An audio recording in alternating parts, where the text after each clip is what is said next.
بسم اللہ الرحمن الرحیم۔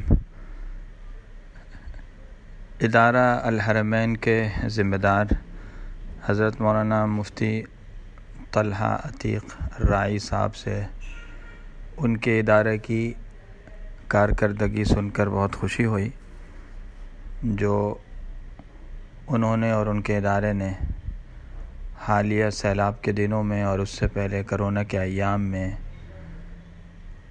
چاروں صوبوں کے اندر بیک وقت سماجی اور رفاہی خدمات کی صورت میں انجام دی ہیں۔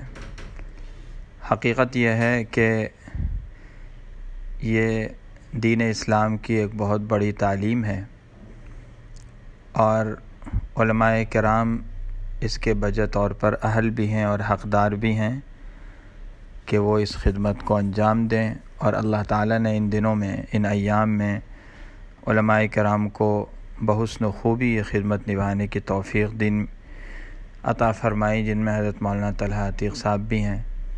اللہ تعالیٰ ان کی خدمات کو قبول فرمائے، مزید اخلاص اور ترقی عطا فرمائے، اور ان کے ادارے کو دن دگنی رات چگنی ترقی عطا فرمائے۔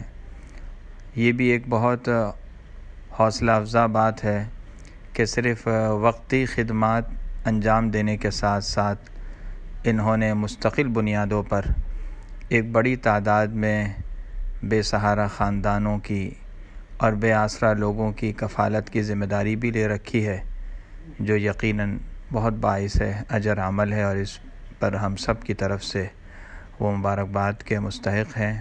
اللہ تعالیٰ ان کو بہت اجر عطا فرمائے۔ میری دعائیں ان کے لیے ہیں۔ والسلام، محمد یوسف مدنی۔